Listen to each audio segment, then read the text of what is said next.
Welcome everybody to FutureWard Central. I'm the founder of FutureWard, and for the few people that are their first times here, this is a integrated co-working space. We have private offices and an open office area and a maker space in the back.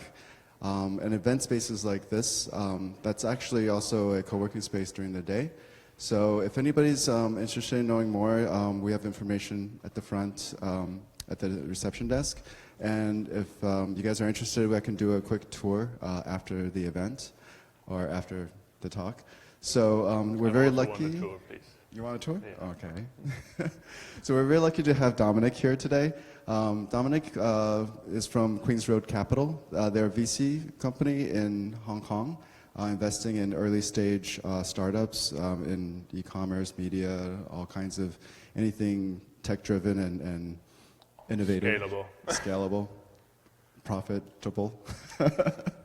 So, and he was in Taiwan a while ago, and he's been instrumental in getting a lot of VCs together and holding events, sort of pushing things along, and very interested in seeing what he can do in Taiwan. So we're lucky that he's swinging by Taiwan and can give us a talk. So I'll just hand it over to him. Thanks for having me, Dan. Cheers.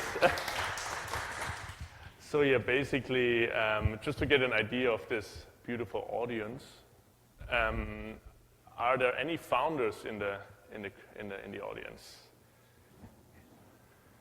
And anyone who is hiring people has hired? Okay, fantastic. All right, so basically at Queens Road Capital, we obviously talk a lot to founders, trying to figure out what is their idea, what challenges do they face, how they are trying to build an organization. And one of the most important elements of evaluating an opportunity for investment is looking at market opportunity, business concept, and the team. And we think that the team is the most pivotal. However, we see that often when building an organization, people overlook best practices. Often when people start out with a company, they focus on selling their idea, right? Pitching, it's important, but often it's overlooked how to form a team and how to, if you're successful, as you build an organization, how to make sure that your company culture is maintained and that you can get more and more great talent. So this is why we are talking about recruiting today. And I think it's always good to start with priorities. So we are not the only people who think that people matter. So I think people have heard of these two folks. They put people first. And why do they put people first? Because they realize that it's in the end your human capital that drives your KPIs like profit or market share or your shareholders' upside, right? So what does it mean to take people first? So for the founders amongst you, how much time do you spend on average, thinking about how to recruit people, how to manage performance, how to resolve team issues, how to motivate your team, Like amongst the people we work with, should be at least 30%. Also, depending, of course, the state or level of your organization, do you do HR yourself? Or when you're a little bit bigger, do you have an HR person that is reporting directly to you, or is it more like an admin person? So for example, I worked for a big automotive company once, and HR was just like sort of the parasites of the organization, making life unnecessarily complicated. But actually they are the managers and guardians of your most valuable resource. So I'm going to talk about some fresh new thinking, advice, and also mistakes relating to hiring. But to give you some context, it can be divided into 4 process steps, and everything is going to relate to one of these. So of course you want to define what you're looking for. You want to figure out where you're looking for your candidates, and also figure out a way how to select, how do you compare. And then in the end, if you found your great hire or you found your great talent, how can you make them accept the offer? Because actually, if you're looking for A players usually have a lot of options. So guys, or like why you are here, you're probably trying to do something, right? And in order to do something, you think differently. You want to innovate. What does that mean? You don't only innovate or you don't only think differently about your product, about marketing, but also how can I attract talent? Because in the end, the great founders, they realize that it's not only about themselves, they're actually just really good at getting A players on board to help them with the heavy lifting. So how can we think differently about hiring? So usually people resort for reason to traditional filters. You look at, where did this person go to university? Did they work at one of the big consulting firms, banks, etc.? Because to get into such an organization, you had to pass some tests. So it is supposed that they are pre-qualified, and this gives an indication of the future performance, right? And there is some validity in that. However, for us, looking for entrepreneurs, a guy like Jack Ma, the founder of Alibaba, a very big company, it's actually common knowledge that he got turned down by Harvard 10 times, didn't get into KFC even for a junior management position. So traditional filters not necessarily actually help you to figure out who is a great talent. And also Google and other companies, even the big banks now, they widen their scope and they rely on cognitive tests, very structured interviews where you basically look for, you probe behavioral and situational questions, as well as work sample testing. I'm going to talk more about it later, because it's just shown in an analysis of like 85 years of research about how to hire people that, the amount of education and all this kind of, labels, they actually are not very essential for predicting performance. Having said that, though, this doesn't mean that these institutions don't house great people, but just that label is not a qualifier or disqualifier per se. So we just have to face the fact that in general we don't really know how to get from A to B. So what it means is that we have to be flexible in adjusting our process. So when we are hiring, we basically need to go a little bit step by step. And what it means is that maybe that means sometimes trust is more important than talent. Of course, it doesn't mean that you are hiring not capable people, but if you get across a candidate that is super capable, a sales rock star or like a very smart engineer, could be that in the short term they add a lot of value to organization, but because interests and values are not aligned, they don't just sort of share your vision, they are not actually working in the interest of the organization, that in the long term they are actually having a negative net contribution to your company. So, and especially in very dynamic environments like the tech industry, or we work a lot in China, like this crazy Wild West, there we've seen that actually trust maybe trumps talent. Of course, having all other parameters equal, like we're talking about capable people, but maybe you shouldn't be blinded by a great resume or just great performance, because we see an awful lot of bad behavior of founders getting backstabbed, assets being stolen, hijacked. If you are successful and there's a lot of money in the game, there's very bad behavior, and not only in China. What is also important is to think like, do you value experience or potential? And especially in startups, usually a lot of founders, they start out not really knowing what they are doing, right? How to get from A to B. You need to learn fast, and this is something that is actually the most important skill. Like there's this Moore's law of knowledge that you have to double your knowledge every 18 months. So you want to look for candidates that are, able to learn new sort of, disciplines very fast, but also that are not just, very good at grasping a concept quickly, like sort of, like a machine, but are intrinsically curious. So they are challenging what you are doing and might help you, to develop things differently. And the same applies also for your hiring process. You want to be creative. You see, for example, that these days, startups, they don't have to build everything from scratch. You can just, hire freelancers to get it started. You can use tools like Ionic to start prototyping. And you can, and you also use Slack to communicate, with a remote team. You don't have to reinvent the wheel.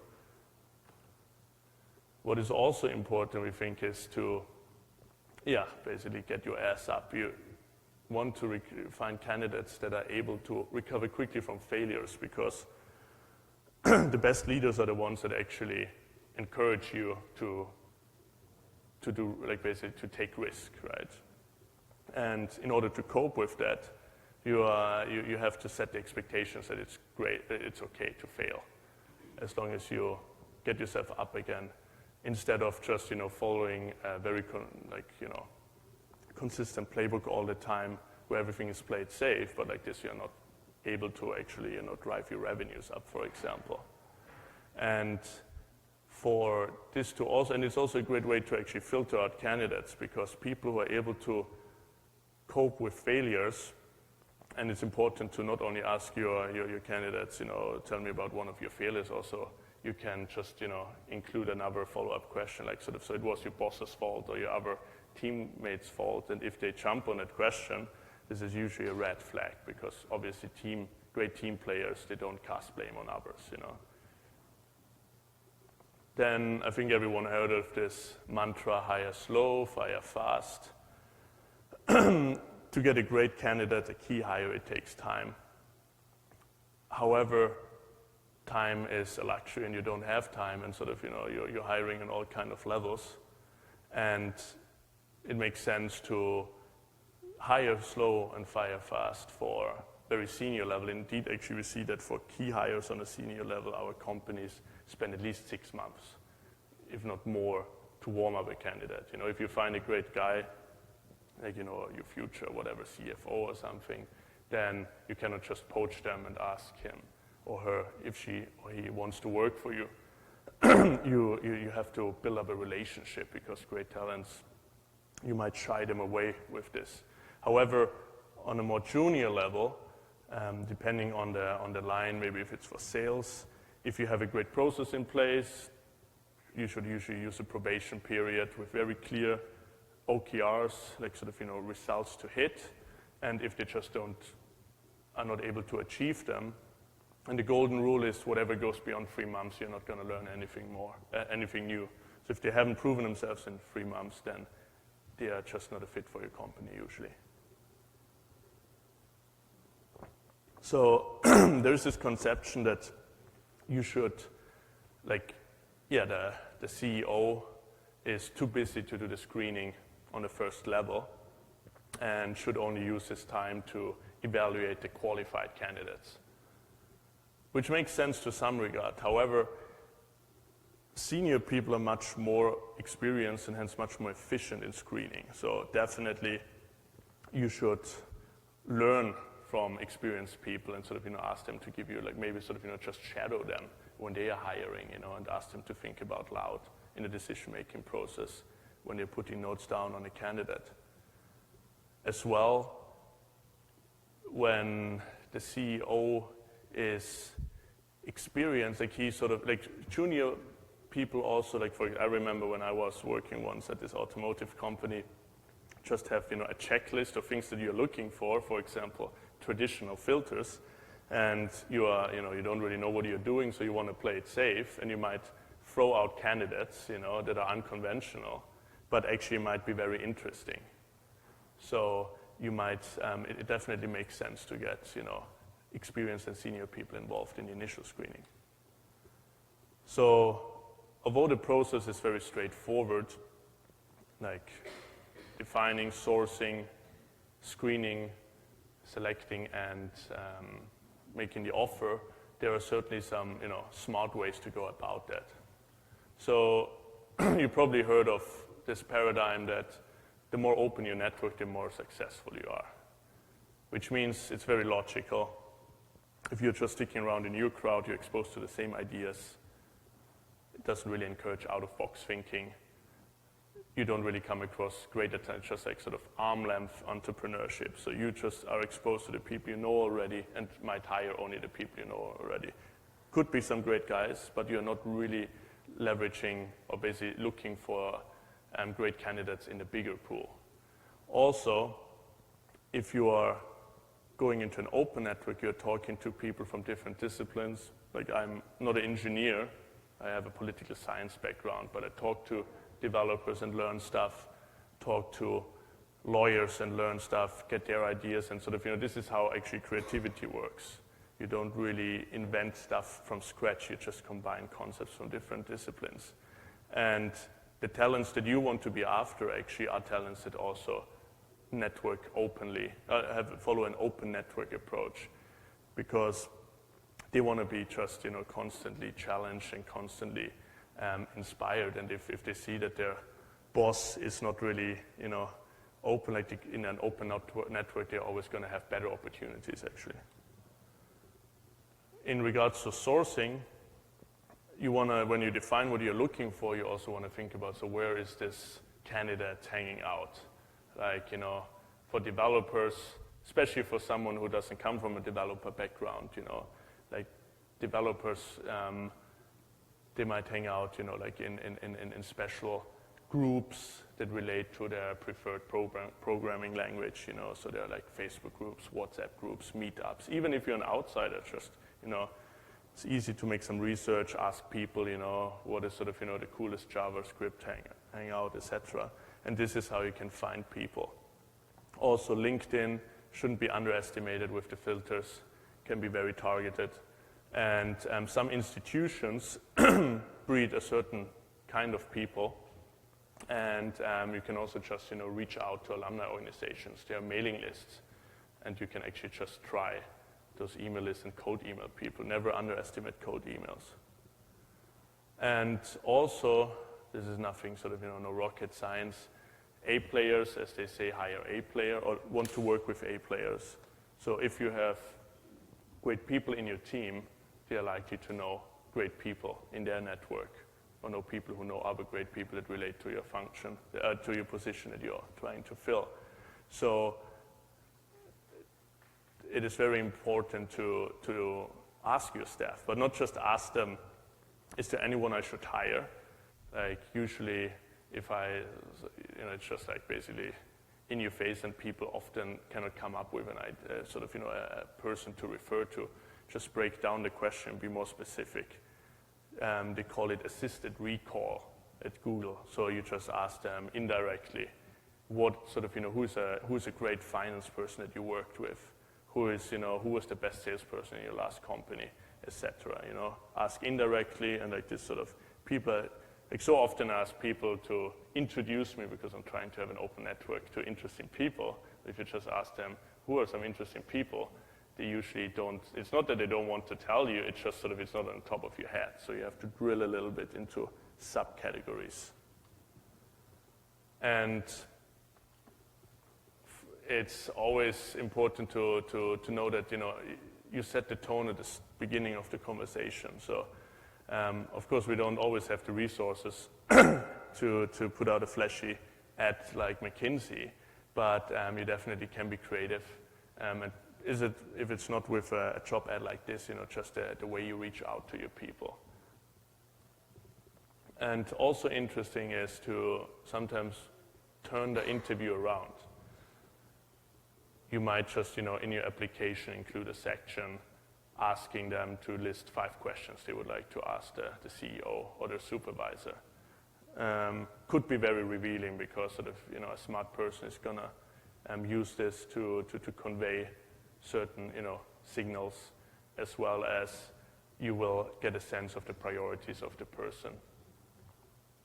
Then we are big fans of the so-called 20-hour rule, which is that it states in order to get to know a stranger, you need to at least spend 20 hours with them to achieve a certain level of familiarity and depth of knowledge about the person, because obviously first impressions are misleading. And what that means, and this obviously cannot relate to every hire as your organization grows. Like this is why you're hiring recruiters to do this. But for key hires, it's essential to do that. And often, like sort of, one of my, like actually my boss, he, for investment is the same, right? Because you're actually recruiting as well talent to work with you, right? And, like for the first 15 hours, it was all great, ready to pull the trigger. And then all of a sudden, some issue came up in a conversation, something underlying, some, conflict with other teammates, etc. And it's changed everything, it was a big flag. So you don't really know what comes out of it, but it just makes sure to be consistent and just try to spend 20 hours with people that you're going to spend a lot of time with, go on a hike or, go for a couple of, dog walks with them. Also, just today I was talking to a great founder who told me that actually most of the recruiting is done by his product guy, who is just a natural talent in recruiting. Some people have a natural ability, like they're great at reading people, they're great at sort of, detecting potential. So amongst the people in your team, just, ask them sometimes, like just ask everyone, how would you recruit?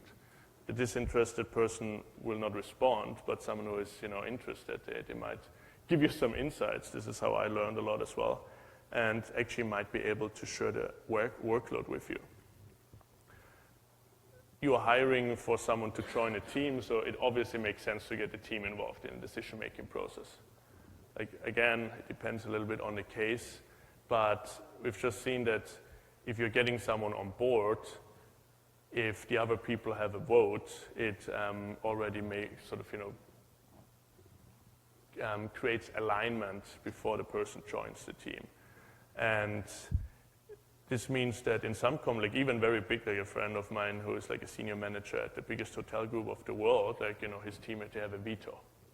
So if they don't like the person, like sort of, the boss wants to hire them, but the other teammate, and it might be that it's a subordinate of the hire, they are not getting sort of, no, we don't want to work with this person, vetoed. Of course, if they veto all the time, there's sort of, you have a process there's going to be consequences, but this kind of ownership in the process usually yields positive results.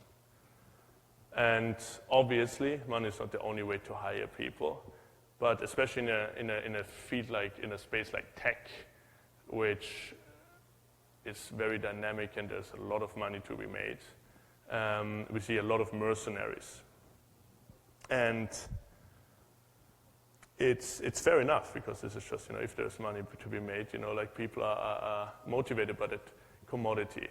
However, in order to, you can also, look a little bit at it more granularly and ask them sort of, so if you're looking for a great developer, even if they're incentivized by money, great developers are also incentivized usually by working together with other great developers, right? Or finance people want to be exposed to the newest financial tools. Salespeople want an opportunity to widen the network. So if you have an open network, they're going to be attracted to you. So you can use these things also to sell to your hires. And the last section, before you guys run off, some mistakes that we see. Like, especially at an early stage, we are often a little bit, misled by titles and sort of, okay, I need a CTO or whatever. Like, what does it actually mean? What do you rather want to approach it from a specific set of tasks that has to be achieved. Like, OKRs are very useful, objectives and key results. Sort of, this is what I need to get done. This is the kind of, set of experiences, background, character that I need for that, and you want to hire accordingly to that. Once you start hiring, you definitely figure out that for great talent, as mentioned, it takes a long time to bring in people. So, of course, there are cases for like the more junior level, if you're just sort of building out a sales force or whatever, there you can hire fast and also, fire fast. But for key hires, At least we're talking about 6 months, if not 8 months. So again, in an open network, even if you don't have a position at the moment, you always want to talk to people, potential candidates, and build a relationship. Because actually, our founders, the great ones at least, they have a list of candidates where most of them, they know, if they call them, they would actually join in no time. For example, often you have to warehouse a little bit because you're not raising, you didn't close a raise, you don't have the money to pay them yet. But once you lock in that investment round, you have 5 candidates locked up, lined up, and they basically are going to join you. Then also, there's always a funnel, but not only one.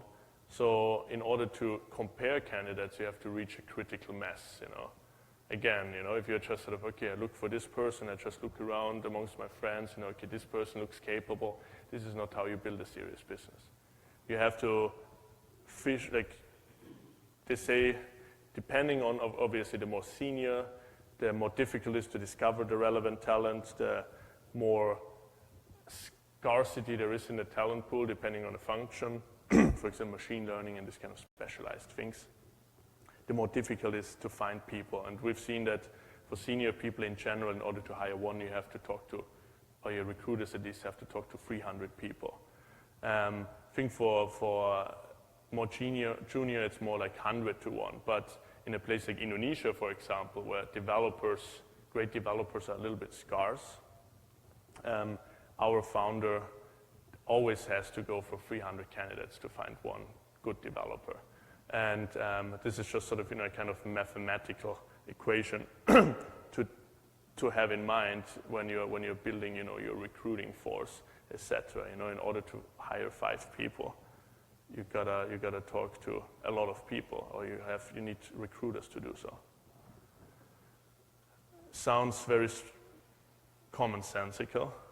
As I said, most of this process thing is not rocket science, but it's just about being consistent. So it's just a fact, and I have to say I do it myself sometimes, that you show up to an interview, you're interviewing a person, you just reviewed the CV 5 minutes before, right?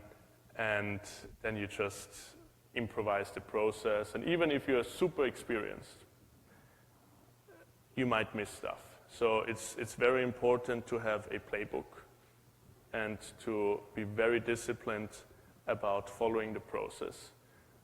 And even if you feel super comfortable about this person, to follow, still go the 16th, 17th, 18th hour, if it's your core team, if you're hiring for your core team, and to not skip reference checks, because yes, so many people I know they regret it after, and it's just being consistent.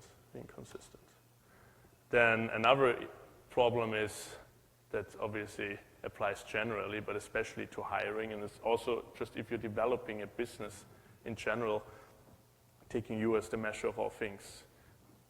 We shouldn't underestimate biases. The thing is that just how I see a lot of people who are basically, they have their own interests and hobbies and social capital, and then they hire accordingly, or they develop a business idea accordingly. For example, I want to help people to book volcano tours, which I like. Or actually, even in big companies, for example, Match.com, the company that runs Tinder and all these dating websites. A couple of years ago, our founding partner, he was an advisor actually there, and he was shocked that in the product team you had 30 plus married men making decisions about a product for single people, right? So of course you don't have to have the DNA of the consumer or the user that you're trying to sell to, but you want to make sure that you're surrounded by people in your team that can help you to challenge your biases. Another thing is that it's sometimes actually the human capital market is like any market. Prices go up, prices go down depending on the demand of that specific skill or set of skills. And what we've seen is that for a hot new skill, just for the sake of example, something like, machine learning, etc., it actually makes sense to overpay because, you always have these different tiers of talents. You got like, the A-level talent, actually it's like A1, A2, B1, B2. And if you're paying the market rate for A talent, it's likely that you're actually getting a B talent because other people are paying more. So if you know, or if you have a sense that actually the market is going up, it's no problem to overpay because you have the choice. On the other hand, and this is about sort of, valuing potential over experience. Like in one of our companies, the 2 best product guys that we have had no product experience at all. And after 6 months, they were on a completely different level than 3 other guys that had product experience for 5 years already. So if you're able at detecting people that sort of, learn fast and have a natural inclination for this kind of discipline, then you can acquire great talent at a discount. Another big issue is being obscure, which usually means that you're just actually disorganized. And the hiring process, although being simple, if you're dealing with 300 or thousands of candidates, I guess bigger organizations, it is difficult to track, and we all know that when we applied for a job, how long it takes for people to get back. But we have companies, or we met companies, and some of our portfolio companies are trying to implement systems where they just, we call it application tracking system, that, they very clearly track the candidates in the different parts of the funnel, and in the same vein can also be transparent about the step where you are. Like, okay, this is how long it takes. You're in phase 1, and there are actually recruiting platforms, like in China, job boards, that use this mechanism to incentivize actually companies to be more responsive, because there's a job board in China called Lago, and in order to be listed at the top as a company to advertise your jobs, you have to be very responsive to the candidates that apply to you. So it's a no-brainer. It improves the experience for both parties. So this was it already. To wrap it up, people come first in great companies. Sounds cheesy, but it is the truth. And you really want to think carefully about what talents you need, like especially actually for very big sort of startups that raise a lot of money. So many of them fall into make the mistake of overhiring, to sort of they raise like a Series A, and then they have all that cash, move into a great office and hire a bunch of people. Then all of a sudden, actually, the hype is down, and then they are laying off people. It's you should be able to avoid that actually. And yeah, definitely live open networks as a virtue. It's exhausting sometimes, but only good things happen. That this is how you find amazing people and are exposed to great opportunities. Be it sort of, for someone who is interested in getting involved in a startup, to meet founders, but also to just sort of, if you want to do something but you don't know what you want to do, you just hang out with smart people and, you just get inspired. And again, there's not one single way to do it, but just be consistent about it. Because, if you're like hiring one person, you're going through a funnel with like 100 candidates. If you're changing your process with every third candidate, like you cannot compare it. It's like you have to always ask them the same questions, have the same criteria to evaluate them. Only like this you can compare apples to apples. And sort of, basically a funny trick. If you're not sure, just sort of imagine a scenario that you're stuck with that candidate at the airport for a couple of hours, and what is the sense you get? Because in the end, you're going to spend a lot of time with this person. So that's about it. Thanks for your attention. And if you have any questions, I think we have some time for Q&As.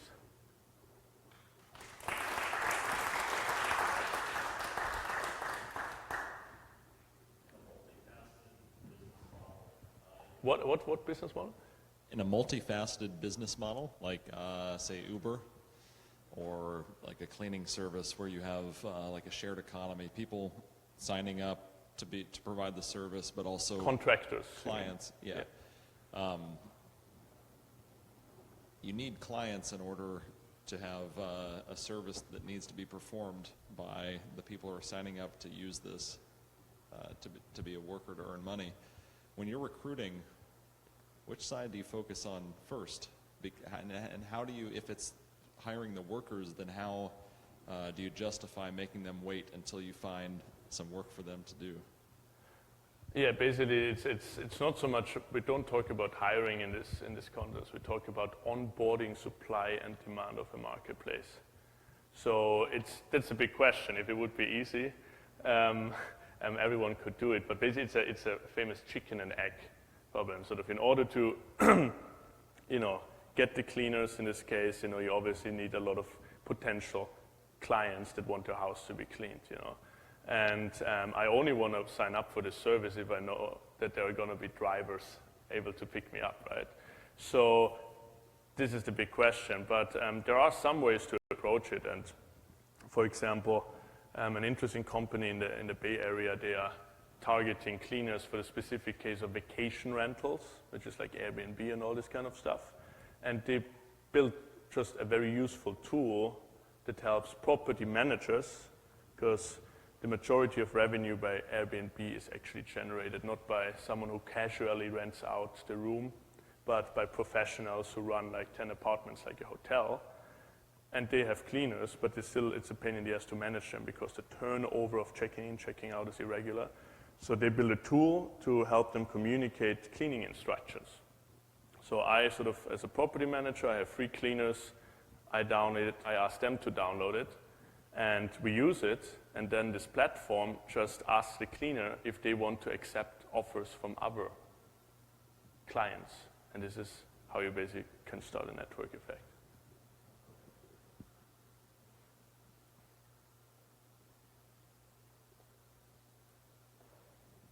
Please. So I see you have different portfolio like Overpaying. So I see you invest in different company over the world. You didn't mention about the cultural difference between hiring in different region or countries, or after working with like startup all over the world, I see the big difference between hiring in terms of like cultural difference. Do you have any, for example, like in Europe, they tend, like European continent, English doesn't count. They tend to hire people with a consistent experience. So if you were a product manager, okay, you're gonna be a great CPO here. But if you didn't have a product management experience, like English in speaking country, they were like, okay, but you have this kind of characteristic. I think you can do a good one, but you're not gonna make it in this kind of European continent. They would not like consider you in the first place. That's what I felt quite difficult in terms of because most of people join the startup, they look for entrepreneurship, then they tend to change themselves in different kind of function. And then once you start to work, for example, I started to work as business developer, and then I realized it's kind of a hard jump to marketing, and then it's even hard to jump in product, but I realized I really like to solve all those problems. So that's a good career to be a product manager. I was considered to join as a product manager for American founder, but definitely not a European founder. So do you have any like opinion and like in terms of this? I think sort of, in the, like if it comes to startups or like, companies that seek to be innovative and progressive, then I think we've just seen that, the successful founders that we have the pleasure to work with or that we've had the pleasure to meet, they are basically, flex, like they're not like, okay, like this person has jumped too often. It really depends on the context, You can say that Steve Jobs didn't know what he was doing at the beginning, like he jumped from like sort of, calligraphy class to working on a farm in California. Like sort of it was all these random experiences, but this is something that, he did it out of curiosity, and probably he didn't really know what he was doing at that point. But you can sense if a person also can commit to things, right? So usually this curiosity is a huge asset. It depends. Like obviously, if you need like at different levels, you certainly need experiences. But as I mentioned before, and this doesn't apply to a geography, for if a person is very capable, they are usually able to like it's not sort of that this person was a great salesperson, all of a sudden it's a great developer. Can be that the person started out in sales and is loves to tinker and then sort of starts to learn about programming software and learns super fast, and after half a year it's sort of on a exponential learning trajectory. So I think it really depends. It really depends. In terms of culture, like there's obviously that if you, for example, hire in Taiwan and you want to move to another country, it's often sort of maybe there's this kind of thing of lifestyle questions that people are not that like if you're in Indonesia and you want to hire people from abroad, it's easier to get a Vietnamese developer to come to Jakarta than a developer from Taipei, because Taipei is very comfortable and the Vietnamese are sort of a little bit more hungry because they're just at an earlier development stage.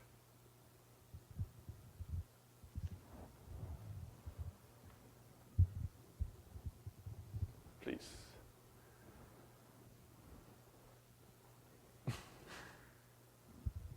Hi, thanks for your talk. I work for a startup that has offices in 4 different cities, and I'm wondering if you have any thoughts about hiring remotely. Do you have any experience about that? What kind of position? We're looking at different positions right now, but we have a time zone issue. It's not, we try to keep all our developers in one city. But I mean, we have for sales and stuff, or marketing? Marketing, community, that sort of thing, in different cities. Yeah, like definitely there is it's always good to meet a person face to face at some point, but actually the way I was hired was 20 hours of phone conversation after one brief encounter. So I think technology, like sort of of course if you're sort of hiring someone from China, like sometimes Skype is not working and stuff, but it's so easy to call someone these days, and a video call is like sort of does it like. I think if you have a consistent process of asking certain questions and give some assignments, not just sort of ad hoc ask like a couple of questions, but sort of in the next round let's talk about A, B, C.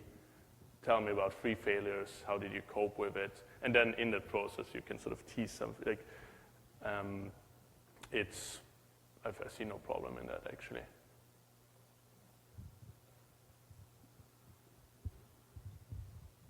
Hi. In a development company that relies on technology, it's obviously important to build up a tech team and have the core development inside the company. But what's your view? Before we have a team, though, we want to be able to iterate fast and come up with something that the users actually want. What's your view in terms of using a development house for that process and spending the money also for that? Sure, yeah. In general, like there are different. Like we see companies that, like sort of one of our companies in Berlin, they operate globally, but they make sure that everything is in-house. Then you have a quasi-unicorn in Jakarta, and all of the developers are in Bangladesh.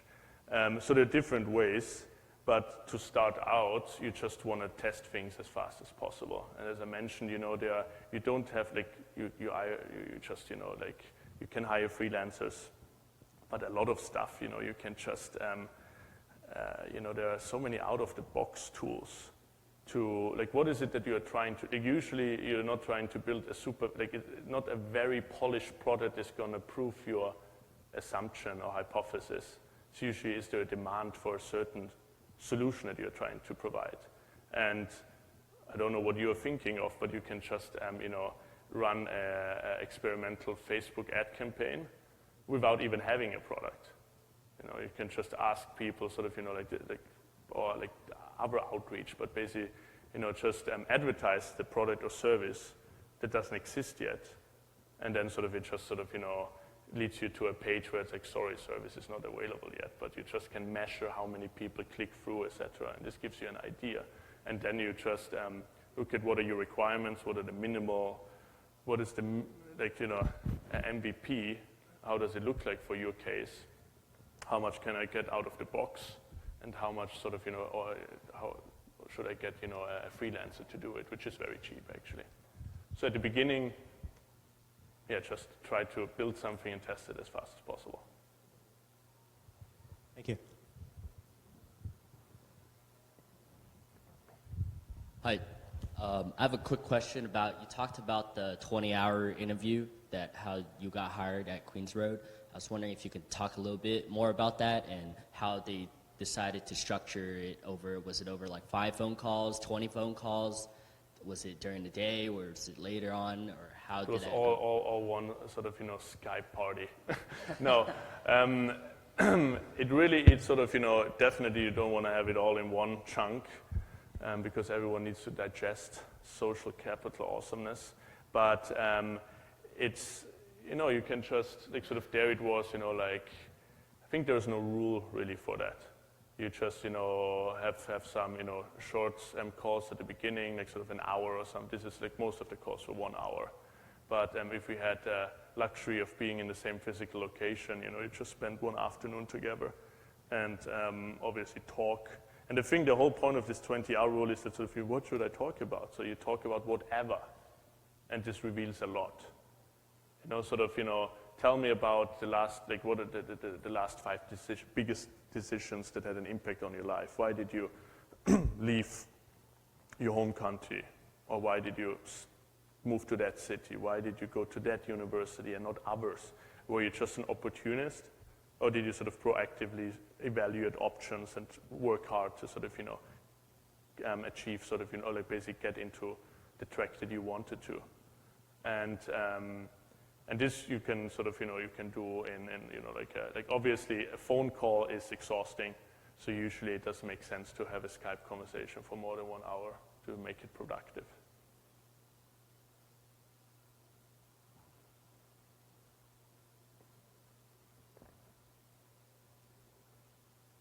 Hi, I have a quick question. First, thanks for the presentation, it's very informative. Kind of generically speaking, how would you recommend, or rather, what would you recommend be done in a situation where, like, the senior level management or founders either don't recognize or acknowledge, say, the importance of having like an HR process, or even in situations where there might not be enough time and there's kind of this urgency just to fill roles? You know, how would you recommend sort of I guess either informing or teaching or whatever, you know, kind of raising the issue of how essential that might be, right? Especially for something that's very early stage or bootstrap. Yeah, you just, like in general, I don't know if it's like, you know, founders that you're working for, maybe they're just not good founders, frankly. But on the other hand, you know, this is exactly the problem, you know, like sort of you didn't plan, and of course, if you start out, you have no idea. So sometimes, you know, you figure, wait a second, you know, this is now maybe my highest priority, you know. On average, you should spend 30% of the time, but now, fuck it, we need to get some key hires on board. Is it like for a specific software language or whatever? And you know, they should put all their energy into that. If this is like sort of, you know, driving their key goal. And then hopefully in this process, documenting that process, and then consider, like, not like spending, you know, 60% of the time on hiring and then going down on 0 again, but then sort of, you know, making sure that you continue to talk to people. You're going to talk to a lot of people, and could be that you know, like a handful of them might be interesting candidates in, you know, the next quarter after you hit the next kind of, you know, milestone to get on board. So if you fucked up, so the only way is to go up, right? Like sort of you just need to change it as quickly as possible, or burn.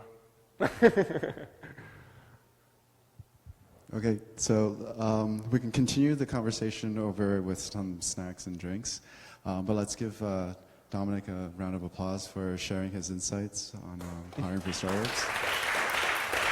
you.